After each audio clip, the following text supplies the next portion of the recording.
Olá, bom dia a todos. Estamos iniciando mais uma edição do programa MP Debate. Hoje vamos conversar sobre a utilização de métodos autocompositivos pelo Ministério Público. Para falar sobre isso, convidamos a Procuradora de Justiça e coordenadora do Comitê Permanente de Incentivo à Autocomposição no Ministério Público do Paraná, Sâmia Saad Galotti Bonavides, e o promotor de Justiça, Luciano Luiz Badini Martins, do Ministério Público de Minas Gerais e membro colaborador do Conselho Nacional do Ministério Público. Sejam muito bem-vindos. Antes de começar nosso bate-papo, eu convido vocês que estão nos assistindo a enviarem suas perguntas sobre o tema para o e-mail mpdebate@mppr.mp.br. Quero começar perguntando a Sâmia por que da necessidade de nós capacitarmos os membros do Ministério Público em técnicas de autocomposição. Muito obrigada, bom dia Cambi, bom dia Badini. É uma satisfação estar aqui e esse tema é muito caro para mim. A necessidade de capacitação dos membros diz respeito a esse verdadeiro novo movimento que aponta no sentido de que nós temos que diminuir a judicialização. E as técnicas autocompositivas, elas representam neste momento uma proposição teórica muito interessante. O fato é que nós precisamos voltar a ter mais preocupação com as pessoas, né? Mais preocupação com aquilo, com o porquê aquilo aconteceu com aquelas pessoas. E as técnicas autocompositivas, elas preparam o membro, elas preparam qualquer pessoa que as aprenda, né, a ter esse olhar, novamente, um olhar mais profundo sobre aquilo que aconteceu, né? Nós temos uma cultura hoje, que é uma cultura, vamos dizer assim, consubstanciada de enfrentamento, né? Essa cultura do enfrentamento nós conhecemos bem. Essa cultura nos foi passada nos bancos escolares, essa cultura é reproduzida socialmente, né? Um vizinho briga com o outro, vai na polícia, né? Qualquer questão que se tenha no âmbito doméstico, você vai procurar a polícia ou como é que eu vou levar isso para um órgão jurisdicional. E nós desaprendemos um pouco a criar atenção, porque o conflito é algo que produz o quê? Um desprazer para a pessoa, que produz violência no meio social, mas ele não precisa necessariamente produzir um excesso de tensão, né? Ele é um problema que você tem que lidar com ele. Quando você traduz isso numa situação de criar uma tensão maior, um enfrentamento maior, você faz o quê? Você não ensina as pessoas a conviverem. E as técnicas autocompositivas, então, por que treinar o membro para as técnicas autocompositivas? Para treiná-los a ter esse olhar. Se eles vão efetivamente aplicar, isso daí nós vamos deixar para um segundo momento, mas vamos primeiro tentar compreender isso que acontece de uma forma diferente, para ver se a gente não pensa de uma forma diferente. Então, eu penso que tem toda a pertinência nesse sentido de que é uma proposição teórica muito interessante, muito diferente e que tem, vamos dizer assim, que visa resultados muito maiores do que só aplicar a técnica. Ora, Badini, quando a gente fala em técnicas de autocomposição, a gente está falando em figuras conhecidas como conciliação, mediação, negociação. Gostaria que você fizesse uma explicação sobre cada uma dessas figuras para que todos pudessem entender. Perfeito, Campo. Primeiro, alegria estar aqui com você, com a Sâmia, amigos queridos de muito tempo. E é sempre muito bom estar aqui no Ministério Público do Paraná, em Curitiba. Olha, hoje nós temos um regramento jurídico bem sólido, né, da Resolução 118 do CNMP, o próprio CPC, que fazem essa distinção. Para ser bem objetivo e claro, até se foi questão de concurso, até concurso do Ministério Público lá de Minas, a mediação é o que nós temos normalmente, a gente tem muita ideia da mediação na mediação familiar, em que há um mediador, que é um terceiro imparcial e neutro, que fomenta, que induz, que estimula a construção do consenso pelas partes. É um processo estruturado, mais longo, e o mediador não faz propostas para a solução do conflito. Diversamente, o conciliador, eu sou promotor da família em Belo Horizonte hoje, o conciliador já tem um papel diferente. Por exemplo, eu como promotor da família, um juiz de família, um defensor público, um advogado, eles fazem um papel de conciliador.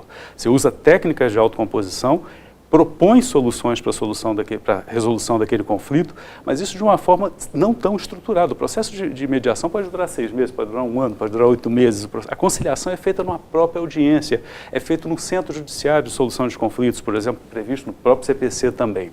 Então, nesses casos, nós temos sempre o papel dessas pessoas, no caso da mediação e da conciliação, induzindo, produzindo uma solução que seja mutuamente satisfatória. Na negociação, o Ministério Público é parte. Então, a questão dos interesses difusos, coletivos, uma questão ambiental, isso é muito claro. O promotor, ele atua, ele faz a negociação do conflito ambiental, ele é parte naquele conflito. Ele usa as técnicas de autocomposição para poder consubstanciar aquele acordo, por exemplo, num termo de ajustamento de conduta. Então, as técnicas, essencialmente, né, são técnicas, basicamente são as mesmas, que é usado por um mediador, por um conciliador, por um negociador. Só que o processo é diferente, as regras são diferentes e nós temos hoje no Ministério Público Brasileiro um desafio muito grande. Quais são os limites da negociação para um promotor de justiça numa questão de direitos coletivos, de direitos difusos, né? Essa é uma questão que nós estamos trabalhando e todo dia construindo juntos essa nova teoria. Mas vamos trazer a nossa discussão mais agora para o inquérito civil. Gostaria que você explorasse o tema dos negócios jurídicos dentro do inquérito civil e, trazendo mais para um campo específico, perguntar se é preciso aguardar a recuperação do bem jurídico lesado para submeter o termo de ajustamento de conduta à homologação do Conselho Superior do Ministério Público. Bom, Câmbio, a celebração de negócios jurídicos, ou seja, gerar direitos e obrigações entre as partes, é a essência, isso é o TAC, né? Agora, então, obviamente que se pode fazer um TAC, inquérito civil, se pode se pode gerar num instrumento, né? Se pode negociar direitos e obrigações. Agora, a questão mais importante é a respeito dos negócios jurídicos processuais, né? Ou seja, referidos na resolução 118 do CNMP, 118 de 2014, como as tais convenções processuais. Seria explorar, né, no TAC, o TAC, veja bem, o TAC não é bom, nunca é bom que ele seja imposto, né, a outra parte pelo Ministério Público. O TAC é um processo de convencimento. Você tem que convencer aquele que está firmando o TAC com o Ministério Público que aquilo é o melhor para o interesse público, é o melhor para o próprio sossego dele mesmo, né? Mas assim, convencê-lo, olha, isso é o melhor, nós todos temos que trabalhar para o interesse público. Normalmente você vai firmar um TAC ou com um agente público, você vai firmar um TAC eventualmente com alguém que fez um negócio com a administração pública, mas todos são cidadãos, né? Todos têm interesse no melhor cumprimento do interesse público. Então, o discurso, um TAC, né, a finalidade é fazer com que aquelas pessoas estejam nessa sintonia de encontrar a melhor forma de realização do interesse público. Ora, se você convence as pessoas disso, você tem que convencê-las também que aquilo é um instrumento para ser cumprido. Se ele é um instrumento para ser cumprido, ele pode conter dentro dele disposições que mostram essa disposição de cumprimento e, inclusive, se alguma coisa der errado naquilo, né? Então você pode, eventualmente, também deixar estabelecido ali qual vai ser qual vai ser a conduta, o comportamento desses envolvidos no TAC, se alguma coisa não sair como está havendo aquela intenção naquele momento, né? E é por isso que se pode, eventualmente, buscar interferir, vamos dizer assim, no procedimento processual que venha a ser seguido posteriormente, se não houver o cumprimento daquilo que foi transacionado e posto naquele TAC, né? Então, obviamente que os negócios jurídicos processuais, eles devem ser explorados, não como uma estratégia para, vamos dizer, não é apenas uma estratégia a ser utilizada pelo representante, pelo membro do Ministério Público, nem nada disso, por quem está aqui celebrando aquele TAC. Não é apenas com essa visão, mas com a visão da melhor efetivação do interesse público, que todos que têm que estar convencidos naquele momento da realização do TAC querem a realização do interesse público. Portanto, os negócios jurídicos processuais, que seriam negociar ônus processual, deveres, obrigações das partes no processo, isso pode ser efetivamente transacionado também num TAC, com as limitações que o Luciano depois pode explorar um pouquinho também, mas pode sim ser feito, né, em sede de inquérito civil, né?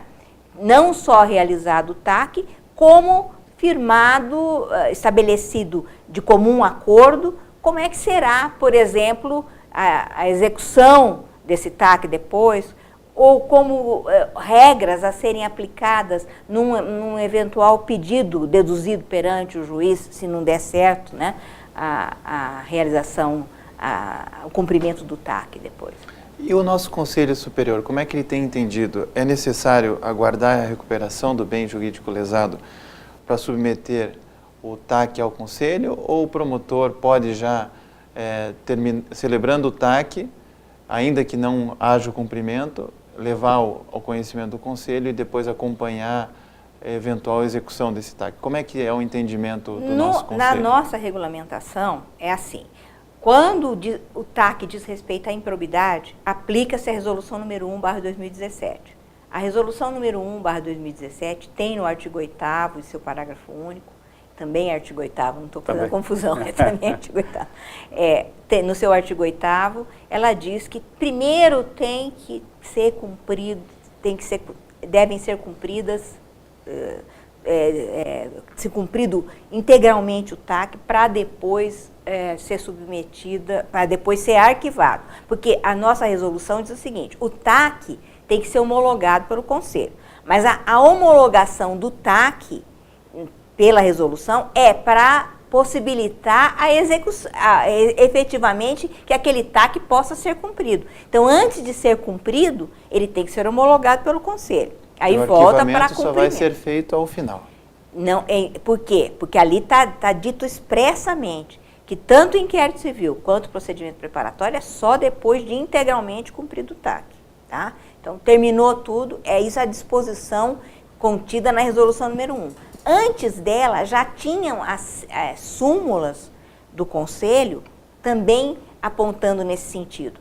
Tem até, eu tive fazendo uma pesquisa até a propósito de ser trazida essa questão a debate, porque é uma questão que importa muito aos promotores. Eles têm preocupação com a eternização do trâmite do inquérito civil, porque eles são cobrados, inclusive, disso, e às vezes eles propõem um TAC para ser cumprido em 4 anos. Né? Então, são mais 4 anos aquele inquérito aberto. Mas a nossa regulamentação hoje, ela determina isso. Seria o caso, talvez, de nós passarmos a refletir, temos também no nosso PROMP um campo para registrar os procedimentos administrativos instaurados para acompanhar o cumprimento do TAC. E a justificativa é que às vezes os inquéritos civis são volumosos, né? E aí não precisa ficar manipulando aquele inquérito civil, por isso se instaura o TAC, mas não se arquiva o inquérito civil. Mas assim, talvez a gente tenha que aprofundar um pouco mais o debate a respeito disso e propor a modificação. Nós temos vários pontos que nós já discutimos a respeito da resolução número 1 para fazer ajustes, né? Talvez esse seja um deles. Para aprofundar esse debate, eu vou perguntar para o Badini. Além do inquérito civil, nós temos o procedimento administrativo, recentemente objeto da Resolução 174 de 2017 do Conselho Nacional do Ministério Público. Gostaria que você explicasse para que serve o procedimento administrativo e como ele pode interferir nessa questão do arquivamento ou não de um termo de ajustamento de conduta. Perfeito, Câmbio. Eu acho muito interessante, muito rica essa oportunidade, inclusive, de conhecer a realidade aqui, Sami. A Resolução 74, a finalidade dela, do procedimento administrativo, nos termos da Resolução 74, é acompanhar as cláusulas do termo de ajustamento de conduta, acompanhar as políticas públicas.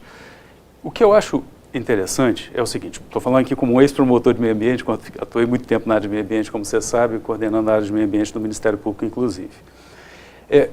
Por vezes, nós celebramos um TAC e recebemos uma crítica, né, doutora Sâmia? Deve ter muito essa questão no Conselho Superior aqui, como tem lá de Minas também. Uma crítica que nós, promotores, recebemos é que, olha, o inquérito civil demora demais. O inquérito civil, ele se eterniza. O inquérito civil não tem fim. Com o procedimento administrativo, qual a orientação que nós temos dado, inclusive quando eu estava na própria Corregedoria do Ministério Público de Minas, e um período que eu passei também na Corregedoria Nacional. Posicionamento meu, absolutamente pessoal, e acho que com fundamento na 174. Instaura-se, celebra-se o TAC. Vamos utilizar as técnicas de autocomposição, formalizamos o TAC. O termo de ajustamento de conduta está perfeito, formalizado, submetemos ao Conselho Superior do Ministério Público. O Conselho Superior vai analisar se a forma, prazo, local de cumprimento daquelas obrigações, se as astrentes estão adequadas, se as medidas compensatórias estão adequadas. O trabalho do conselheiro, na minha leitura, tem dito muito isso lá em Minas e voltado para Minas especificamente. A finalidade principal é verificar se formalmente está perfeito o TAC. A análise, ela passa a ser uma análise jurídica daquelas cláusulas do TAC. Eu acho muito cruel com o conselheiro quando nós submetemos um TAC para homologação após o cumprimento, que o trabalho do conselheiro deixa de ser um trabalho jurídico, de análise do aspecto formal do TAC, para ser uma análise técnico. Ele quase se coloca na posição de um engenheiro de Minas, um engenheiro florestal. Por quê? Porque ele tem que ter um conhecimento técnico muito grande para verificar. Houve o cumprimento efetivo? Então, pela 174, o que orienta a 174, nós celebramos o TAC, submetemos o conselho homologa aquele TAC. O meu posicionamento pessoal é: arquiva-se o inquérito civil. Arquiva-se o inquérito civil, instaura-se o procedimento administrativo e as cláusulas e condições do TAC vão ser acompanhadas nos autos do procedimento administrativo. Então, em todo o PA, no procedimento administrativo, nós acompanhamos. Como na questão da política pública. Você tem uma questão da política pública, um promotor recentemente da Infância e Juventude de Belo Horizonte veio conversar comigo. Nós tínhamos centros de internação que iam ser construídos no estado de Minas e ele queria fazer o acompanhamento. A ideia dele era instaurar um inquérito civil. Nós conversamos, eu falei, por que você não instaura o procedimento administrativo com fundamento na resolução 174 do CNMP para acompanhar se efetivamente está havendo o cumprimento dessa política pública, da construção desses aparelhos públicos. E ele assim o fez e recentemente nos estivemos juntos e ele falou, olha, foi ótimo porque eu faço o acompanhamento na própria promotoria e isso funciona muito bem. E de toda forma, com a homologação do TAC, com celeridade, às vezes o Ministério Público é muito criticado, nós promotores somos muito criticados por uma suposta demora na conclusão. Mas a conclusão, essa demora na conclusão dos inquéritos civis, Câmbio, eu acho que ela se deve muito, por exemplo, promotor de meio ambiente, eu tenho que esperar a recuperação daquele dano. Isso não depende de mim necessariamente. Eu tenho que esperar a recomposição de toda uma situação, e isso é muitíssimo delicado. Então, como foi dito aqui, demora 4, 5 anos, sim. E aí a crítica fala, o inquérito civil não acaba. Ele pode acabar agora na minha leitura, na minha avaliação, com fundamento no 174, naturalmente cada Ministério Público fazendo as suas adequações para a sua realidade local. Estou sugerindo aqui uma coisa que eu acho que para nós promotores funciona muito bem, que é acompanhar nos autos do PA, arquivar o inquérito civil no Conselho, havendo a celebração do TAC, isso dá uma demonstração de efetividade da atuação do Ministério Público muito interessante e nos permite, nos autos do PA, se houver um descumprimento, propõe sua ação, já tem um título executivo.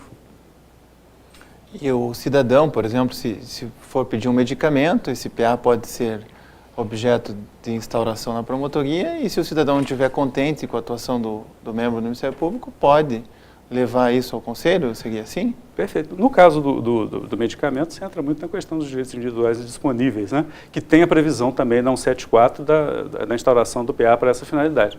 Aliás, os promotores da família, eu tenho viajado bastante aí com esses cursos, palestras, essas coisas pelo CNMP, e eles têm elogiado muito a 174 nesse aspecto. A instauração do procedimento administrativo para questões individuais na seara da saúde foi uma saída interessante, aonde não havia, em outros ministérios públicos, alguns ministérios públicos já havia essa possibilidade, e os colegas têm feito dessa forma de uma maneira muito qualificada, instaurando o PA para essa questão individual de saúde. Sâmia, o Código de Processo Civil de 2015 traz diretrizes bastante expressas, priorizando a resolução extrajudicial de conflitos. Eu pergunto, essas diretrizes são restritas ao processo judicial ou elas podem ser interpretadas de uma forma mais ampla? Olha, eu diria que, então, lógico que não são restritas só ao processo judicial. No artigo 3º, parágrafo 2º e 3º, fala sempre que possível.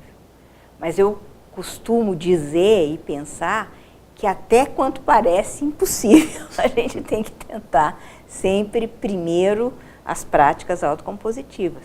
Naquela perspectiva de que nós estamos trabalhando com uma perspectiva teórica nova, né? De produção de resultados mais efetivos para a convivência social, né? E as técnicas autocompositivas, elas são muito importantes para isso. Então, é lógico, né, que sempre, né, aliás, a legislação processual é clara nisso, né, inclusive nos processos judiciais, quer dizer, sempre, né, antes também, começa antes, mas também, inclusive, quando já se descartou a possibilidade, quando você deveria ser assim, né? Quando você recorre a um órgão jurisdicional, é porque você já em tese, antes, já deve ter feito todo o possível para chegar a uma autocomposição, né? Ou então, nós temos ainda algumas situações de controle jurisdicional obrigatório, aí não tem como, você precisa efetivamente recorrer a um órgão jurisdicional. Mas se não é de controle jurisdicional obrigatório, é obrigatório, eu acho, que as pessoas tentem primeiro o meio autocompositivo, né? Isso responde à questão da eficiência, do princípio da eficiência. Por quê? Porque é mais eficiente sob o aspecto do tempo para resolução disso, para não criação de uma maior tensão, né? Então, obviamente que sim, a resposta é sim. E o Ministério Público é citado ali nesse parágrafo 3º, se não me engano, do artigo 3º, ou 2º ou 3º, como uma das instituições que tem que estimular isso, né? Então, nós temos essa incumbência junto com outras instituições, não somos só nós, né?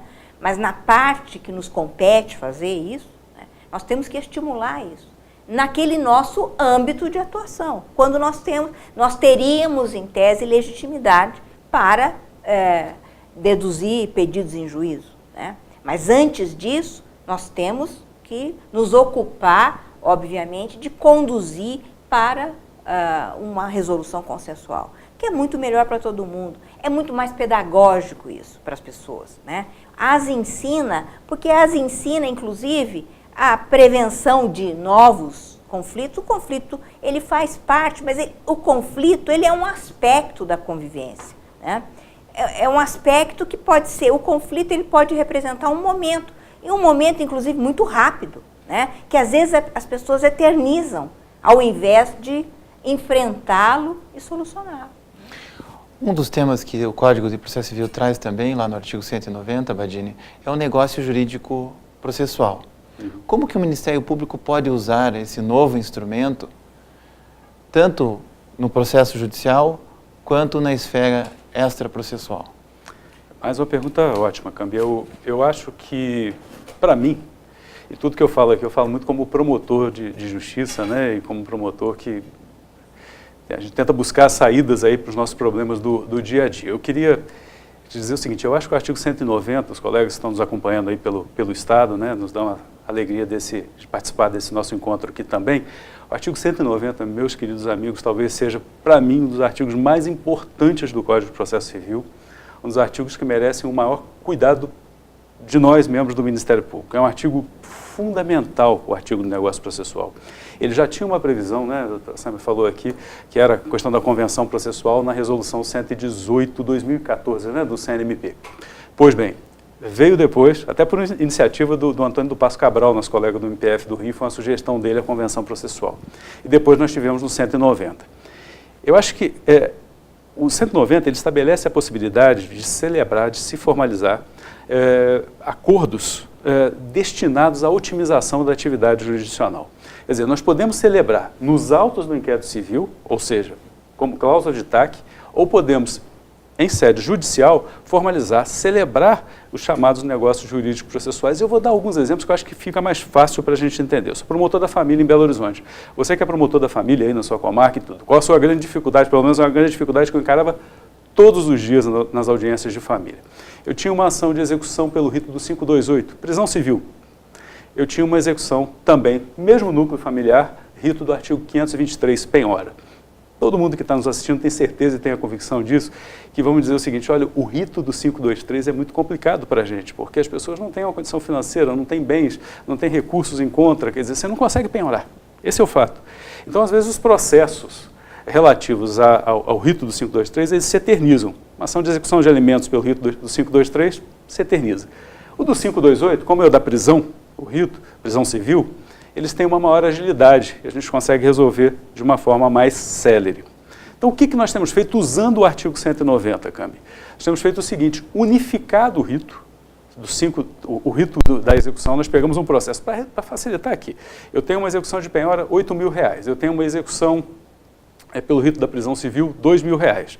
Então, eu estou fazendo uma audiência pelo rito da prisão. Fala, temos execução também desse núcleo familiar em relação à penhora? Ah, sim, temos. Isso acontece em boa parte dos casos. Então, eu solicito, verifico qual é o valor total, atualizamos a planilha em audiência, então R$10.000. Perfeito? Perfeito. Olha, a proposta, então, que eu faço, que o Ministério Público faz, é o seguinte, 20 parcelas de R$500. Só que, utilizando o artigo 190, nós vamos unificar o rito, e o rito passa a ser em toda execução do 528. E fazemos a suspensão do processo com fundamento no 922.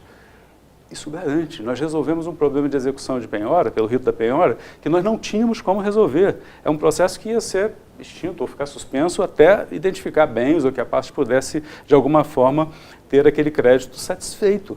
Então, essa é uma questão nos autos de questão judicial, a gente usar um negócio processual. Extrajudicialmente, o TAC hoje não se define só, né, nossa querida amiga Geisa Rodrigues, o livro clássico da Geisa, forma, prazo, local de cumprimento de obrigações. Não é só isso o TAC hoje mais. O TAC agora você define e estabelece negócios jurídicos processuais. Então, eu tenho brincado muito que é o seguinte, eu pergunto para os colegas, né, qual é o processo civil que você quer, qual é o CPC que você quer para o seu futuro processo? Nós temos uma ideia do processo ainda muito pública, né? Do CPC, das normas processuais, aquela ideia intocáveis, intangíveis, não podem ser modificadas. E o 190 nos permite que nós customizemos, é uma expressão meio... Mas, enfim, customizemos, adequemos o CPC para a nossa realidade. Então, está muito relativizado o conteúdo do CPC. Então, se eu quiser, por exemplo, eu posso restringir, eu posso definir, por exemplo, que as provas produzidas nos autos do inquérito civil, eu tenho um laudo pericial nos autos do inquérito civil, ele tem validade judicial. Eu não preciso reproduzi-lo em juízo. Na área ambiental, isso é fundamental. Se eu tiver que reproduzir, eu atuei no caso de Mariana, se eu tiver que produzir o maior desastre ambiental do Brasil, eu coordenava a área de meio ambiente do Ministério Público. Se o laudo ambiental produzido no caso de Mariana tiver que ser reproduzido em juízo, isso vai ser terrível, vai eternizar o processo. Então eu posso ter o reconhecimento nos autos do inquérito civil da validade de prova produzidas em juízo, das provas produzidas nos autos de inquérito civil. Então, uma coisa mais simples, supressão de vegetação ciliar. O técnico do Ministério Público foi à comarca Paranavaí, né, por exemplo, né, aqui no interior, né, foi à comarca de Paranavaí e elaborou um laudo. Esse laudo demonstra qual a forma de cumprimento, de reparação daquele dano ambiental que foi lesado. Eu posso estabelecer no TAC, que é o momento adequado, como disse a Sâmia aqui, eu concordo, esse é o momento adequado de se formalizar o acordo, eu estabeleço forma, prazo, local de cumprimento e um negócio processual. Aquele laudo técnico, aquele laudo pericial tem validade em juízo. Eu não preciso reproduzir em juízo aquela prova técnica. Mas eu posso limitar o grau de jurisdição, eu posso restringir o segundo grau de jurisdição, eu posso restringir os embargos, eu posso restringir os recursos, né? Eu posso restringir, por exemplo, uma colega do Nordeste, do Ministério Público do Rio Grande do Norte, falou comigo, olha, isso para mim vai ser fundamental na área da saúde, eu tenho um problema grave com os embargos, isso eterniza a questão da saúde. Eu falei, restringe através do negócio processual nos autos do inquérito civil, quando da celebração do TAC, por exemplo. Então, é uma gama, o negócio processual, para nós sempre criticamos, falamos, olha, processo judicial demora demais, eu entro com a ação para executar o meu TAC, mas isso vai demorar muito, mesmo que eu tenha um título executivo extrajudicial. Sim, mas isso antes do CPC de 2015. Agora eu posso customizar, eu posso adequar, eu posso definir qual é o processo civil que eu quero para o meu futuro processo. Então, o nosso trabalho agora na celebração dos TACs, ele não se limita a definir forma, prazo, local, astrente, medida compensatória. Não. Necessariamente nós temos que definir o processo civil que vai ser utilizado naquele caso concreto. Eu posso adequar, restringir, nós vamos ter só um grau de jurisdição, por exemplo. Ah, é possível isso? É possível. Agora, ao Ministério Público Brasileiro, Cambi e Sâmia, eu acho que esse artigo interessa de forma muito contundente. Se nós não utilizarmos o artigo 190, eu escrevi sobre isso agora na próxima publicação do CNMP, se nós não adequarmos, nós não utilizarmos o 190, eu acho que vão ter poucos interessados em utilizá-lo. E vai ser aquele dispositivo que talvez se perca e passe a ser um dispositivo, uma boa intenção, e não um dispositivo que possa ser efetivamente utilizado para alterar a realidade dos processos, pelo menos que o Ministério Público atuar. Então, judicialmente dá para fazer, eu disse um caso de família, e extrajudicialmente, em tudo que o colega entender que há a possibilidade de adequação para que a gente tenha uma otimização da atividade judicial, naturalmente, desde que você não tenha restrição a algum limite legal imposto. Você não pode restringir um grau de jurisdição se você tem um duplo grau obrigatório naquele caso, naturalmente. Você não pode ter dois advogados que têm um processo com interesse de menor, o Ministério Público tem intervenção na forma do próprio CPC, e os advogados estabelecem que, naquele caso de menor, não vai haver intervenção do Ministério Público. Naturalmente, é uma norma cogente que você não pode restringir. Agora, no que você pode negociar, o processo de negociação agora, ele não se limita à questão material. Ele, essencialmente, ele deve conter questões processuais. Nós devemos ter um CPC próprio formalizado nos autos do inquérito civil. Parece inovador, mas eu acho que talvez essa seja a grande inovação do novo CPC. Sâmia, outra grande inovação do novo Código de Processo Civil é o julgamento antecipado parcial do mérito. Como é que esse tema conversa com o tema que nós estamos tratando hoje, que é da autocomposição? Bem, a decisão parcial, o julgamento antecipado parcial do mérito, é também um outro aspecto inovador no CPC, de grande utilidade e que efetivamente os processualistas, acredito que aplaudiram isso, com a possibilidade disso. Nós temos uma parte, né, daquela discussão que teve que ser levada a um órgão jurisdicional, em relação à qual as partes não controvertem, né? Por que não ter uma decisão de mérito que possa ser cumprida imediatamente, né? Então, ou seja, se o promotor não conseguir fazer o acordo de todas as questões polêmicas, se ele conseguir uma parte, isso já pode ser útil para dar mais efetividade aos direitos. Lógico, isso faz o quê? Isso diminui o terreno, né, e a amplitude da tensão, né? E veja bem, resolve-se aquela parte sobre a qual já não controvertem mais, né? Então, eu acho que continua na linha, né, das inovações que são muito importantes e que devem ser exploradas. E veja bem, tudo isso, a questão dos negócios jurídicos processuais, o artigo 190, o calendário processual que pode ser estabelecido, artigo 191, tudo isso, veja bem, para aqueles que têm uma visão mais tradicional de processo, vamos dizer que a pessoa, quero trabalhar muito autocomposição, não tenho, parece que não tenho muita, vamos dizer, sintonia com isso, né? Mas veja bem que estes artigos 190 e 191, eles, embora tratando de questões que são questões que devem ser convencionadas pelas partes, né? elas são questões que otimizam o processo civil, como diz o Badini. Então, mesmo para aquele que tem apenas preocupações tradicionais de processo, ora, ele tem que ter preocupação num processo efetivo, né? E até para isso, né, até contribuir para a efetividade de um processo que você tem que ter uma visão nova dele. Você não pode sempre estar pensando em realizar aquele mesmo processo civil que se utilizava antes, e foi por isso que nós tivemos um Código de Processo Civil novo, né? Então, veja bem como é importante conhecer bem as técnicas autocompositivas, que te possibilitam fazer um bom negócio jurídico processual, né, que te possibilitam ser um negociador de um bom negócio jurídico processual. Então, você vê como isso, como a coisa vai fechando, no sentido de que nós temos, efetivamente, técnicas novas, inclusive, para um processo civil que tem que ser novo, né? Falando ainda, Badini, do novo Código de Processo Civil, há aquela previsão da audiência de conciliação e mediação logo no início do procedimento, antes mesmo da resposta do réu. E se acontecer de um dos litigantes não querer tentar a conciliação, tentar a mediação, o juiz deve marcar a audiência ou deve dar prosseguimento à resposta do réu? A pergunta é, mais uma vez, ótima, Cambi. Eu queria, se você me permite, até nessa linha do julgamento antecipado, eu entro nesse ponto. Eu acho que o julgamento antecipado hoje, concordo aqui com o doutor Samuel, é uma saída fantástica para nós. Olha, só para a gente dar um exemplo na área de família, porque estou abordando aqui um pouquinho, que é a minha realidade hoje. Mas, olha, tem muitas, essas audiências de conciliação. Por exemplo, uma ação de divórcio. Vou dar um exemplo aqui, uma ação de divórcio litigioso. A ação é proposta, imediatamente designa-se uma audiência de conciliação, na forma do 695. A audiência de conciliação é realizada. Olha, é curioso, isso é a realidade, é dia a dia, né? Você consegue acordos em audiência em relação ao divórcio, você consegue acordos em relação à convivência paterno-filial, visitas, guarda, alimentos, algum esforço, sai usando as técnicas de autocomposição. Qual é a grande dificuldade que a gente tem no divórcio, Câmbio? Partilha de bens. A partilha de bens é a dificuldade que existe no processo de divórcio. Então você pega o julgamento antecipado parcial de mérito, e o que o Ministério Público vai dizer? Olha, o Ministério Público manifesta-se, o divórcio é direito potestativo, então o Ministério Público manifesta-se favoravelmente à homologação do divórcio das partes, definindo-se a convivência paterno-filial dessa forma, estabelecendo-se os alimentos dessa forma, enfim, tudo aquilo que gerava ou que demandava uma intervenção ministerial. Partilha demanda intervenção do Ministério Público? Não.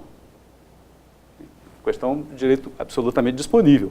Então, na audiência de conciliação, o Ministério Público dá um parecer com fundamento no julgamento antecipado parcial, só lembrando aqui, 356, inciso 1, com fundamento do 356, inciso 1, o Ministério Público já se manifesta oralmente, verifica aquelas condições, está tudo observado, o interesse do menor que fundamenta a intervenção do Ministério Público na forma do 698 está satisfeito. Então, houve a intervenção, opino favoravelmente ao julgamento antecipado parcial do mérito, o Ministério Público manifestou, o juiz julga antecipadamente o mérito daquele processo, extingue parcialmente, né, em relação àquelas questões, e o processo vai prosseguir em relação à partilha sem intervenção do Ministério Público. Então, acho que é um instrumento fantástico que a gente tem utilizado. Quem atua aí na área de família, eu uso muito a questão do julgamento antecipado parcial de mérito. E em relação às audiências de conciliação, tanto do 695 quanto no rito normal, quando você tem uma outra questão qualquer de interesse disponível, o 695 é porque na questão de ações de família. Então, por vezes, o que eu observo, nós temos até casos, que são casos efetivamente graves, em que há uma medida protetiva em favor da mãe, ou eventualmente até em favor do menor. Ao ser citada, ou na petição inicial, né, numa ação de divórcio ou numa ação de alimentos, que seja, já há a manifestação da representante legal no sentido, olha, não tenho interesse na audiência de conciliação, inclusive porque tem uma medida protetiva. Eu tive alguns casos nesse aspecto já. Curiosamente, bom, o que diz a lei? Pelo menos lá, nós temos que tem que haver uma manifestação de discordância de ambas as partes. Eu aplico isso para a área de família. Tá certo? Tenho colegas que podem discordar, mas eu aplico. Por quê? Porque não é a participação de um processo de mediação ou na sessão de mediação, isso é voluntário. Não estou discutindo a participação. Ninguém vai ser imposto o dever de participar em sessões de mediação. Naturalmente não é isso. Mas na audiência de conciliação, em todos esses casos, eu acho que eu tive 3 ou 4 casos em que havia uma medida protetiva e que houve a manifestação de discordância da mãe. Nós fizemos acordo. Em todos os casos. Porque na audiência de conciliação você expõe para as partes tudo aquilo. Essa semana eu fiz, havia uma medida protetiva e nós tivemos a cautela só, inclusive de em determinados momentos fazer, até usando uma técnica já de mediação, conversamos primeiro com a mãe, eu e a juíza, aliás, brilhantes juízes e defensores têm atuado lá em Belo Horizonte nessa área de família.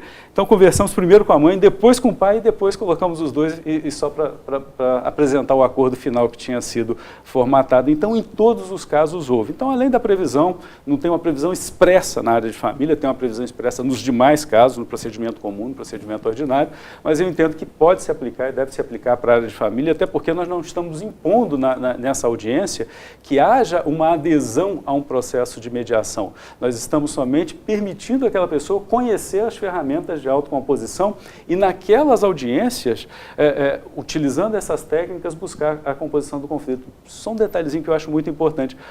Área de família, volto a dizer, é muito interessante como hoje todos... Realmente eu faço essa reflexão.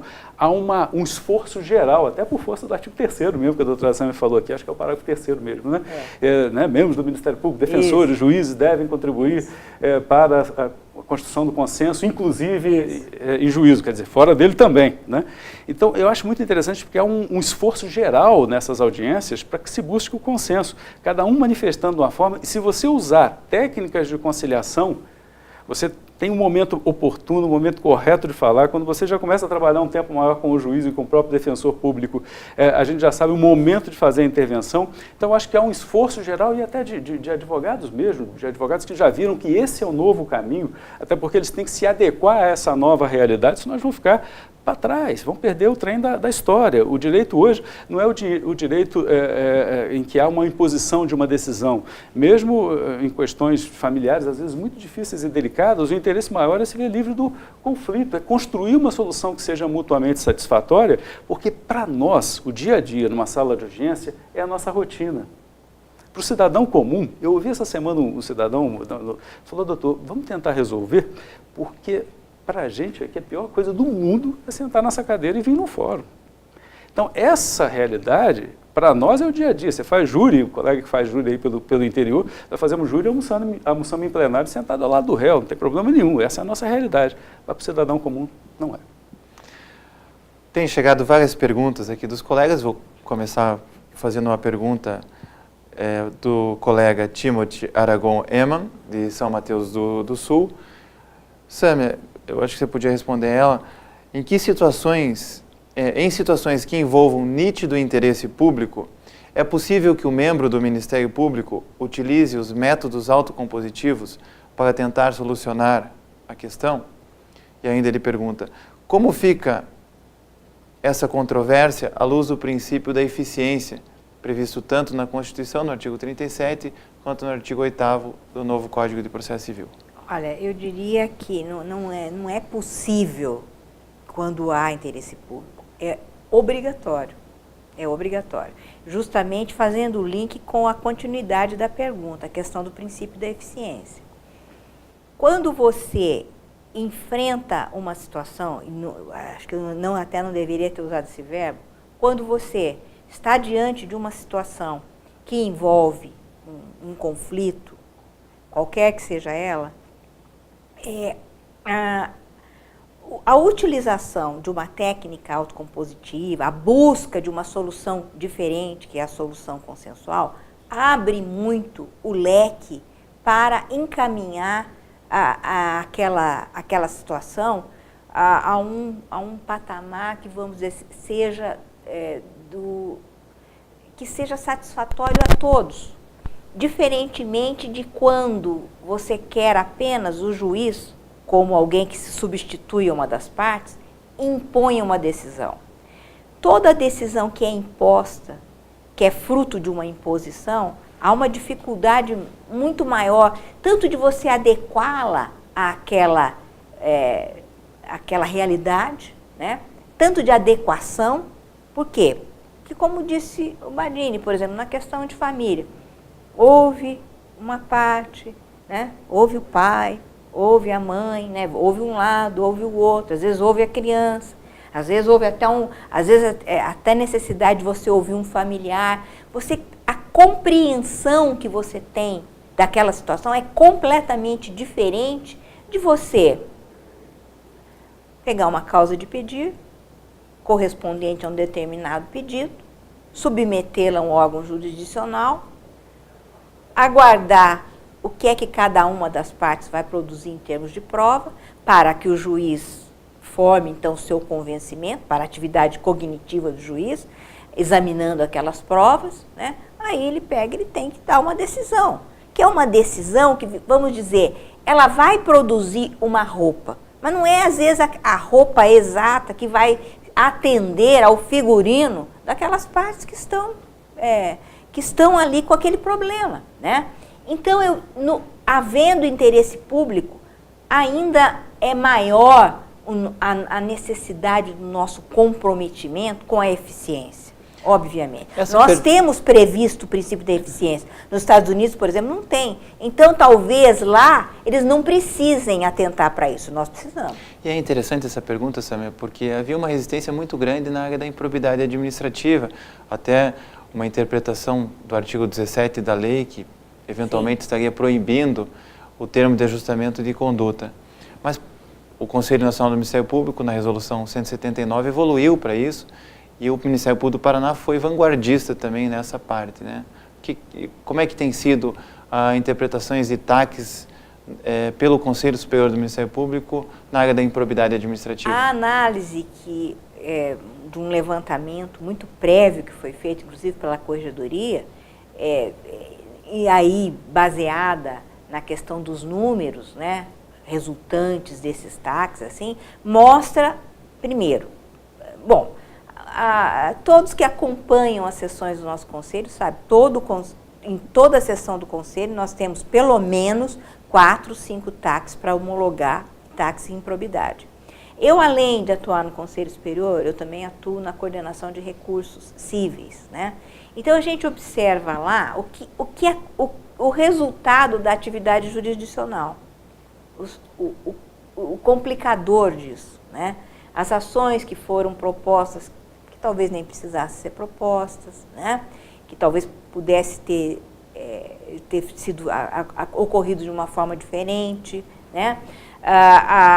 Aquelas ações em que efetivamente não se reuniu um bom material, né, bons elementos no inquérito civil e que depois, vamos dizer, nós deveríamos efetivamente recompor o patrimônio público, deveríamos efetivamente aplicar sanções, mas fica difícil porque não foi bem preparado o inquérito civil, né? Então, a gente observa bem o resultado da atividade jurisdicional, quando ela é levada para o campo jurisdicional, lá na coordenação de recursos. E no Conselho, por meio desses TACs que chegam para homologação, você vê um grande número de casos que são irregularidades que foram efetivamente praticadas e tal, e que essa possibilidade de ter a existência da possibilidade de um termo de ajustamento de conduta resolve muitas questões, né, em que esses agentes públicos, essas empresas que negociaram com o setor público,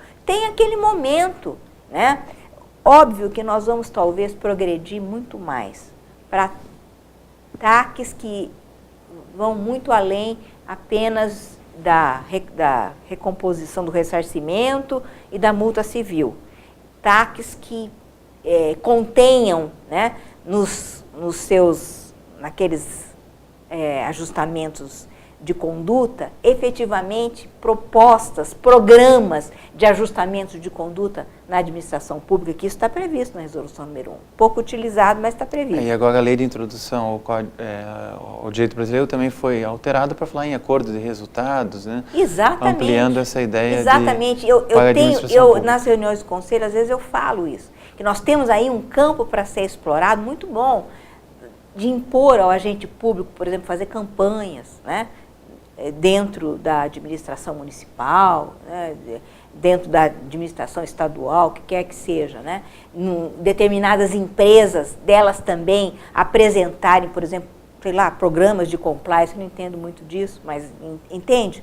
Quer dizer, de mostrar, de também atuarem naquele campo da responsabilidade social que as empresas têm que atuar, por exemplo, impor isso também. Então, há uma possibilidade muito grande, as coisas se ampliam muito mais, né? Ontem mesmo fui procurada por um procurador de justiça que está muito interessado em atuar numa autocomposição envolvendo um grupo de pescadores e o poder público municipal. E aí eu conversava com ele, porque ele queria ideias, né? Como é que eu faço isso? Para onde isso vai? Os advogados dos pescadores dizem que têm interesses escusos por trás. Eu falei, esqueça disso. Esqueça desses aspectos negativos, né? Porque se você, ao conduzir essa negociação, né, você pode fazer com que as autoridades municipais vejam os aspectos positivos de integrar esses pescadores, ao invés de excluí-los de um processo de modernização, por exemplo, da instalação de um mercado público numa determinada cidade, entendeu? Então você tem essa possibilidade de você mostrar, você deve pensar na modernização, que talvez seja isso que o município queira, mas varrendo aqueles pescadores antigos, não, os integrando. E isso você faz é um processo de quê? De dialogação, é um processo de comunicação. Você só vai conseguir construir isso com conversa. Agora, se a pessoa não quer nem conversar, só quer botar no papel, né, vamos fazer uma perícia, fazer uma auditoria, né, e depois aí até é difícil de ler aquilo lá, né, do que você ter o contato, né. Então, eu digo, contato, converse com os advogados, não só com os advogados, converse com o procurador do município, não só com o procurador, com o prefeito, converse com os pescadores, né, e de repente, faça até uma audiência pública, ouça a comunidade, o que eles querem, né. Tudo isso, todos esses interesses fazem parte do grande interesse público que nós perseguimos, né? Então, nós só temos que fazer isso da forma correta. Adine, o colega Regis Sartori, aqui da Promotoria das Comunidades de Curitiba, traz duas perguntas bem interessantes. Ele pergunta, quais são as maiores dificuldades para que o Ministério Público consiga resultados mais efetivos e resolutivos por meio da autocomposição? E ainda, se o negociador precisa ter conhecimentos fora da área do direito, como de economia, psicologia, meio ambiente, para poder realizar uma boa negociação. Obrigado, Regis, pela pergunta. Duas perguntas ótimas, aliás. Eu queria lembrar, primeiro, parabenizar para o Ministério Público do Paraná, só um detalhezinho na questão da defesa da probidade, né? Essa resolução é um exemplo para o país. O que eu vi aí pelo país afora aí é que o exemplo da resolução do Paraná nessa questão de defesa da probidade, né, é uma resolução que tem sido aí adequada, copiada, seguida pelo Ministério Público Brasileiro, e sempre me perguntam como é que está funcionando bem no Paraná. Eu falo, olha, brilhantemente e com excelentes resultados, como eu vi no último evento aqui, foram expostos, né, o resultado. Então acho que é um exemplo para o país, até porque nós estamos numa era que é a chamada era da justiça pactuada mesmo. E nesse cenário, Ocambi, e respondendo às perguntas do colega, eu acho que o primeiro ponto, Regis, é o seguinte. Primeiro, qual a primeira dificuldade maior que eu vejo? Eu vejo que nós temos bons negociadores no Ministério Público. Estou falando promotoria da cidadania, né? Seria de comunidades, né? A área de interesses coletivos aqui. Então, primeiro é a necessidade de uma capacitação. Nós temos bons negociadores, nós temos bons negociadores, mas por vezes o que eu observo é que nós fazemos a negociação de uma forma muito empírica, de uma forma muito intuitiva. Nós temos todo o conhecimento jurídico e o conhecimento técnico, mas nos falta um conhecimento básico de técnicas de autocomposição. Por vezes, a atuação prática nossa nos permite utilizar intuitivamente técnicas que estão consagradas. Eu acho que o primeiro passo, e um passo importante, até é um desafio das escolas institucionais, da própria unidade de capacitação, né, que eu tenho participado hoje, que é o centro de estudos lá, o doutor Lauro tem essa preocupação, conselheiro lá do CNMP, é justamente a capacitação nessas questões de domínio de técnicas, ainda que de uma forma muito incipiente, mas de técnicas de autocomposição, porque todo dia nós fazemos, todo dia nós negociamos, todo dia nós negociamos um TAC, todo dia nós negociamos, nós conciliamos um conflito numa audiência. Lá em Minas nós fizemos um levantamento junto com a Fundação Getúlio Vargas e perguntamos aos promotores, nós tivemos cerca de 450, 500 respostas. Você já celebrou um TAC na sua carreira? Você já... a resposta positiva era superior a 93% ou 95%. Depois houve até uma publicação desse livro aí pela Fundação Getúlio Vargas nessa pesquisa que foi feita. A minha preocupação não são os 95%, não são os 5%, porque quem nunca participou de uma audiência participando e conciliando um conflito ou celebrando um TAC? Então, a essência da atuação do Ministério Público, a essência é construir o consenso. Mais do que a essência, mais do que construir o consenso, eu acho que é resgatar o diálogo, porque é um desafio, é um degrau, mas é o nosso grande desafio. Nós estamos numa sociedade tão polarizada hoje que as técnicas de autocomposição, elas se prestam, primeiramente, para resgatar o diálogo e depois construir o consenso. É uma consequência e não um objetivo primeiro. O objetivo primeiro é que você permita o resgate de diálogo entre as partes e, para isso, dominar, ainda que de uma forma incipiente, as técnicas de autocomposição é um caminho importante. Em relação à segunda pergunta do Regis, eu acho que é interessante, Regis, o seguinte. Estou falando aqui, todas as minhas respostas são como promotor, não é representando absolutamente nenhuma instituição, nem o meu próprio Ministério Público. Estou falando como promotor e esse ano completei 25 anos e tudo que eu tenho na minha vida e a gratidão que eu tenho por essa instituição é absolutamente eterna. Mas o que eu queria te dizer é o seguinte, às vezes nós temos, na celebração de um termo de ajustamento de conduta, uma preocupação muito grande de detalhar as cláusulas e condições do TAC. Então, eu vejo isso, via muito isso lá no Centro de Apoio de Meio Ambiente que eu coordenei. Então, o colega mandava uma minuta de TAC para a gente avaliar, mas ele descia minudências de como recuperar aquela área. Uma supressão de vegetação é muito fácil. Então, ele definia, por exemplo, olha, tem que ser plantado tal espécie nativa, as covas para plantio tem que ter uma distância tal. Aí eu pergunto, se aquele cidadão... Então, isso aí exigiria talvez um conhecimento técnico mais específico em relação a questões afetas a outras áreas de conhecimento e não a jurídica. Então, o Ministério Público talvez tenha esse laudo e detalha isso no TAC. Aí eu te questiono, Regis, se aquele cidadão que celebrou, que assinou o TAC com o Ministério Público, se ele cumprir integralmente, sabe, aquelas cláusulas e condições, ele cumpriu, mas não houve a revegetação da área, o que eu faço? Eu arquivo? Não. O TAC, ele encerra uma obrigação de fim e não uma obrigação de meio. Então, eu acho que isso aí fica um pouco mitigado se a gente estabelece uma obrigação de fim. Quer dizer, você tem a obrigação de recompor o meio ambiente. Há que se fazer a inversão do ônus da prova.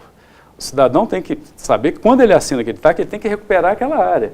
Eventualmente, o Ministério Público pode sugerir algumas condições para que aquela área seja revegetada. Porque senão você sai, por exemplo, de uma cobertura vegetal nativa para um plantio só de espécies exóticas. Naturalmente, você tem que ter um limite. Mas me parece que se nós não nos preocuparmos muito em descer a minúcias em relação ao TAC, isso funcionaria de uma forma mais efetiva, invertendo o ônus para aquele que descumpriu a legislação, no caso ambiental, de recuperar aquele dano ambiental e, eventualmente, ressarcir. E eu diria mais, quando nós estabelecemos um outro detalhe, uma outra técnicazinha que funciona muito bem na celebração desses TACs, evitar a compensação financeira. A compensação financeira é o último degrau da nossa escada. Vamos para a compensação ecológica, que é o degrau anterior, e a compensação financeira ou a indenização, normalmente ela é uma saída supletiva quando nós não atingimos a solução. As técnicas de negociação, e tem um estudo muito interessante do Ministério Público de São Paulo, está até no portal do Ministério Público de São Paulo até hoje, foi realizado há alguns anos, até nós contribuímos com esse estudo, e definimos que a forma mais interessante é você buscar. Se você tem um dano ao meio ambiente, você vai ter uma reparação a um outro ambiente que foi lesado. Se você tem, nós tivemos, por exemplo, um dano ambiental numa área de extrema relevância em Minas Gerais, a Serra da Moeda. Qual foi a medida compensatória? A criação de uma unidade de conservação e de proteção integral na Serra da Moeda. E a precificação que havia, a medida compensatória, a valoração do dano, ficou como uma referência para se definir uma medida de valia ao ambiente.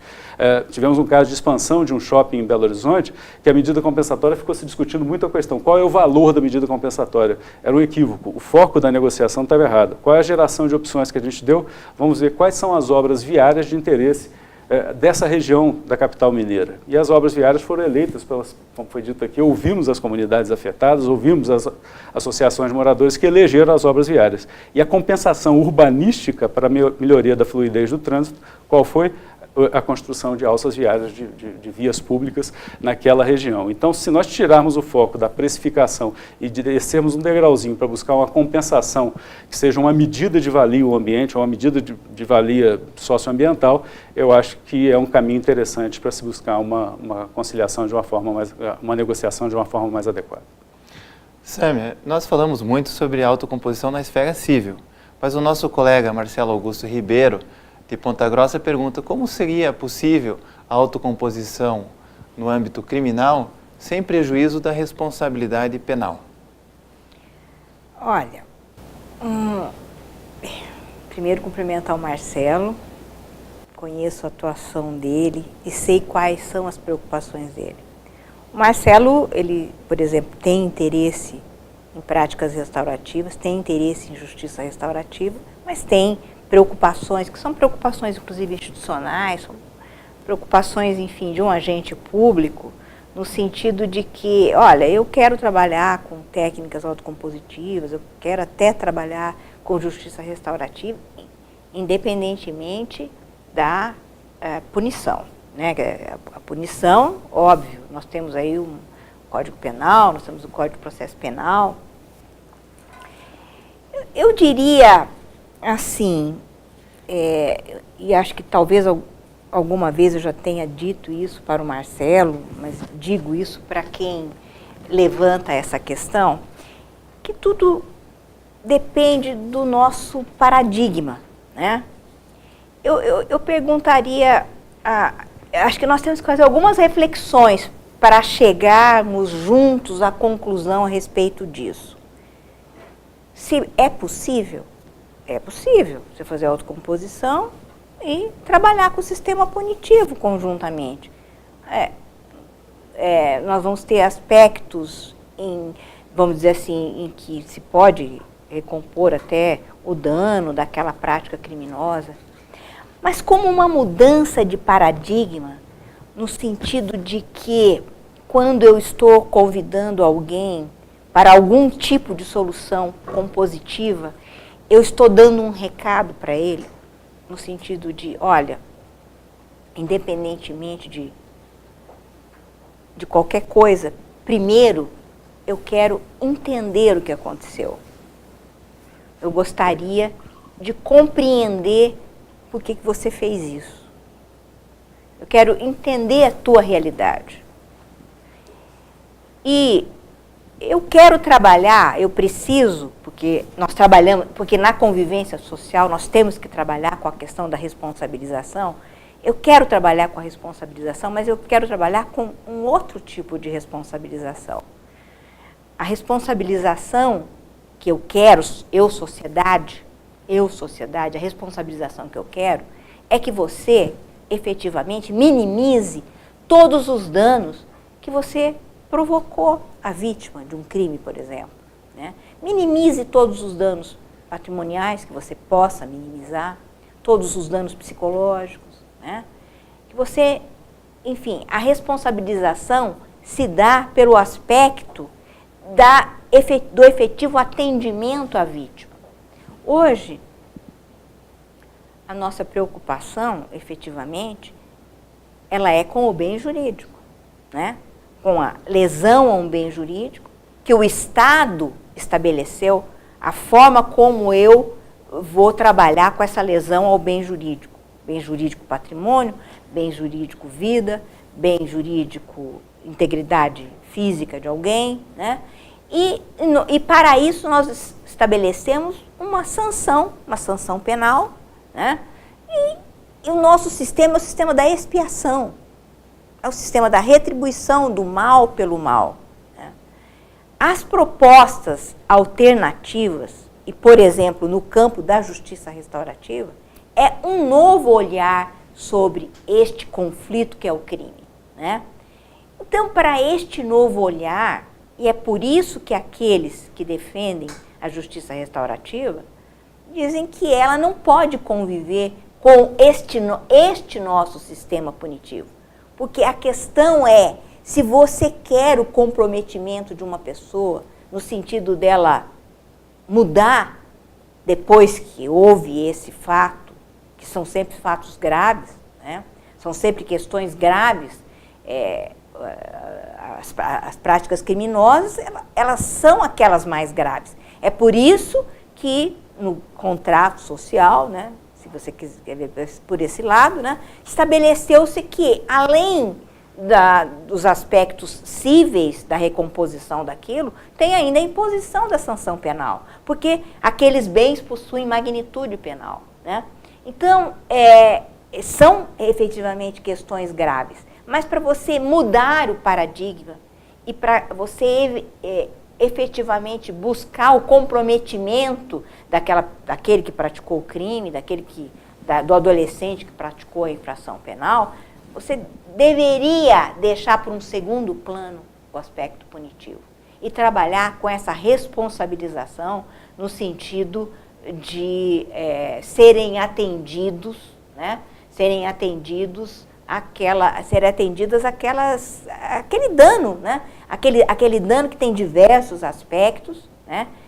Até o dano moral praticado em relação à vítima. Quer dizer, é por isso que diz aí, você traz a vítima para o centro, né? Hoje nós temos um processo penal, nós temos um direito penal que põe no centro o bem jurídico. A vítima o bem jurídico é que você protege, inclusive por meio da punição. Então, assim, eu diria, pode conviver, mas com isso a gente provoca pouca mudança em relação à coesão social. Porque o que nós queremos, por exemplo, com a justiça restaurativa, que seria, vamos dizer assim, a técnica mais importante no campo do processo penal, dessas técnicas autocompositivas, prevista também na resolução 118 de 2014, né? Então, o que você quer? Você quer uma maior coesão social. Você quer, na verdade, fazer um trabalho em relação àquela prática criminosa, que não é um trabalho só para ela, é um trabalho para beneficiar o convívio social, é um trabalho para modificar aquelas pessoas que estão envolvidas ali, modificar o próprio agente que praticou o crime, como também a vítima, porque hoje em dia ela pouco se modifica depois disso, ela fica com um grande trauma, e esse trauma ele não é atacado, a não ser que ela possa pagar psicólogo, psicanálise. Isso é muito interessante, porque a gente tem a transação penal, a gente tem a suspensão condicional do processo, hoje a gente tem um acordo de não persecução penal, mas para além disso, mesmo em casos gravíssimos, como um homicídio, um crime hediondo, um estupro de vulnerável, você poderia adotar então a justiça restaurativa. Não é que poderia, é essa a sugestão. E o receio que se tem dos teóricos da justiça restaurativa, vamos fazendo uma coisinha mais leve, né? Não, você deveria utilizar nas questões mais graves, porque a questão que está por trás disso tudo não é você querer beneficiar o agressor, não, é você querer acabar com a violência no mundo, né? E você minimizar o resultado dessa violência, que hoje não se minimiza, né? Você nem acaba com a violência no mundo, você não resolve questões de segurança pública, e com aqueles casos das pessoas que foram atingidas, elas também não têm, por parte do Estado, não tem uma atenção maior. Mas nós precisamos tratar da questão da coesão social, da convivência social, né? Por isso que as técnicas autocompositivas, elas são importantes. Eu disse, sob o ponto de vista teórico, não tem nada melhor do que isso surgido nos últimos tempos. E algo que nós temos que prestar atenção nesses últimos tempos. Porque hoje, meu filho, desculpe, hoje é assim, a coisa pegou, você pega o celular e vai se distrair com o celular. E esquecer da coisa que pegou, né? Então, como as pessoas pegavam o maço de cigarro e fumavam depois de uma tensão, elas pegam o celular e vão pensar em outra coisa. E os estudiosos da questão da tecnologia hoje dizem, gente, agora chegou a hora de prestar atenção de novo nas pessoas. Muito bem. Para terminar, eu tenho uma pergunta da Procuradora de Justiça, Mônica Luiz de Azevedo Badini, que ela pergunta até onde o Ministério Público pode efetivamente aplicar os métodos autocompositivos na prática cotidiana. Porque hoje tem Sejusc, que hoje tem convênios com universidades, né? Até onde vai o Ministério Público com esses métodos? E ainda, como está sendo a implementação das práticas autocompositivas no Ministério Público brasileiro? Você que é o grande nome aí do Ministério Público, que percorre o país e verifica situações em todas as partes do Brasil. Primeiro, bondade aqui. Um abraço para a Mônica, uma amiga muito querida, brilhante, né? Colega aqui do Ministério Público do Paraná. Câmbio, eu acho o seguinte, eu acho que nós estamos num momento de muita mudança, de uma inclusão do Ministério Público na chamada terceira onda de acesso à justiça, né? O Ministério Público teve um papel na segunda onda de acesso à justiça, né, pós-Constituição de 88, em que nós tínhamos o que o Daniel Sarmento, nosso amigo querido, chama dos direitos à procura de um autor. Então, naquela época, fins dos anos 80, início dos anos 90, nós tínhamos esses direitos ao meio ambiente, à saúde, enfim, mas eram direitos, à probidade administrativa, eram direitos que estavam soltos. Então, o Ministério Público soube, naquele momento, se apropriar e o fez de forma absolutamente brilhante e titularizar aquelas ações. Nós acreditávamos que, titularizando aquelas ações coletivas, nós teríamos a satisfação daqueles direitos que eram abstratamente garantidos no texto constitucional de 88. Essa era a nossa ilusão, porque nós, evidentemente, nós confundimos o acesso à justiça, o acesso ao judiciário. Então, nesse momento atual, nós percebemos que não basta o acesso ao judiciário para se ter a satisfação daqueles direitos abstratamente consagrados. Nós passamos, então, a verificar que, se nós não resolvermos as questões priorizando a solução extrajudicial dos conflitos, celebrando os termos de ajustamento de conduta, priorizando a solução nos autos do inquérito civil, a coisa não funciona. E as técnicas de autocomposição vêm justamente para isso.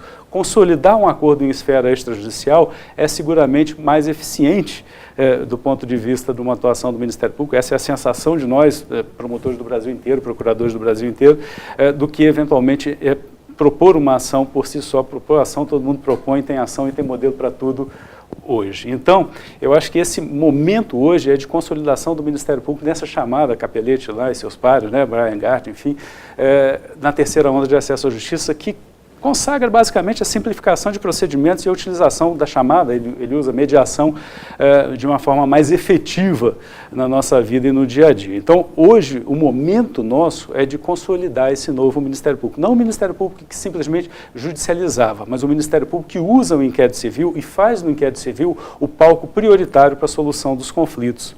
Antes do inquérito civil, na segunda etapa, né, pós-Constituição de 88, era quase um trampolim. Eu faço muito uma simetria do inquérito civil com o inquérito policial, no final dos anos 80 e início dos anos 90. Você tinha um inquérito policial, materialidade, indício de autoria, ação penal.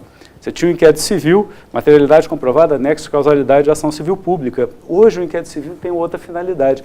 Ali é o palco prioritário para a resolução dos conflitos. Inclusive um evento que nós tivemos em Brasília, né, sabe? Um colega do Ministério Público do Rio Grande do Norte, diretor do núcleo lá, do Centro de Estudos, o Marco Aurélio, ele disse o seguinte: aqui no Ministério Público do Rio Grande do Norte existe inclusive uma resolução que exija que nos autos do inquérito civil se busque a conciliação. Se não houver a possibilidade nem de uma realização de uma reunião com a parte, você tem que certificar os motivos antes de propor uma eventual ação. É interessante, pode ser questionável, enfim, mas esse um momento, um avanço que a gente está tendo muito grande. Voltando até a falar em relação à pergunta da Mônica, a questão dos núcleos de incentivo à autocomposição, eu acho que tem feito um trabalho interessante. Nós estamos repactuando, então, reconstruindo esse Ministério Público, refundando esse Ministério Público, saindo do Ministério Público essencialmente da segunda onda para o Ministério Público da terceira onda de acesso à justiça, e acho que, com algumas iniciativas interessantes, regionalização de atuação, priorização da resolução de conflitos, criação de grupos que dão suporte ao promotor para compor conflitos. Isso tem sido feito em alguns estados. Tivemos um evento muito interessante nesse evento em Brasília, foi em junho ou julho, né? Junho. Em que até o colega do Espírito Santo, o Francisco Bedeal, ele coordena lá o núcleo e esse núcleo ele dá suporte à autocomposição. Quando nós tivemos aquela greve dos policiais lá no Espírito Santo, a composição foi feita com o suporte do núcleo de incentivo à autocomposição. Os promotores de direitos humanos, os promotores criminais da capital e do Estado tiveram o suporte e fizeram a autocomposição. Então, é uma construção, é um momento de estruturar esse novo Ministério Público, de construir um Ministério Público já de uma nova etapa, um Ministério Público que vai usar efetivamente as ferramentas de autocomposição para, num primeiro momento, resgatar o diálogo, num segundo momento, solucionar o conflito. Eu então agradeço a participação da Procuradora de Justiça, Sâmia Galotti Bonavides, e do colega Luciano Badini. E gostaria de lembrar a todos que nos acompanham que vocês podem participar enviando sugestões e dúvidas para o e-mail mpdebate@mppr.mp.br. Obrigado pela companhia e até a próxima.